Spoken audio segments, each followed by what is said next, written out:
Turns out, hacking usually doesn't look like this.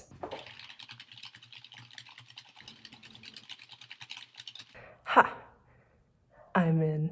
In fact, one of the most common ways to hack a website actually looks like this.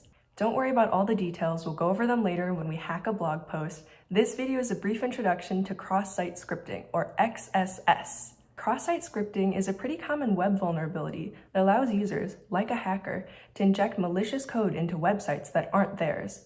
If successful, the website will run with the infected code, not knowing that anything is wrong. For example, let's say I have a blog with a simple comment section. Normally, users would just enter a comment and then hit the comment button like this. Behind the scenes, when the comment button is pressed, it's sent to a server which first processes the information, then stores it, and gives us a response that would look like this. Without extra information, the browser assumes that this response is all fine and dandy, which it is in this case. Or I guess not if you're more of a dog person. Sorry. However, a hacker might enter some malicious code in the comment box. Like before, the comment with the malicious code will be sent to the server and we'll get a response. This time, however, an attack will be executed. Websites can't tell the difference between valid markup and malicious markup. Cross-site scripting takes advantage of the fact that websites just execute whatever they receive. You don't have to understand all the code here. Just note that there's a script contained in the malicious code. Let's say that the script redirects the user to a music video when the comment is hovered on. The browser doesn't know this and instead thinks that everything is fine and unknowingly executes the malicious code that the hacker entered.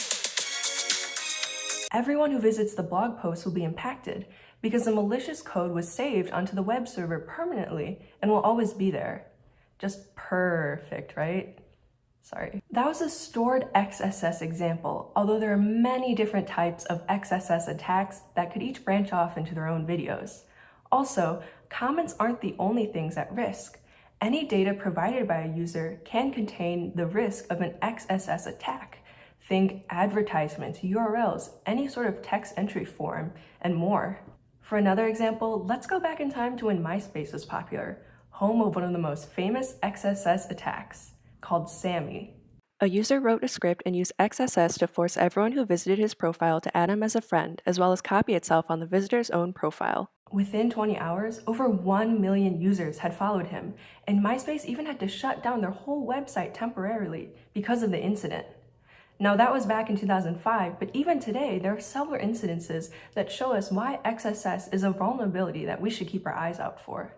And although the two examples shown in this video were pretty harmless, it's important to learn about XSS and cybersecurity in general so that we can develop ways to combat it and protect our sensitive information, our privacy, and more from damage.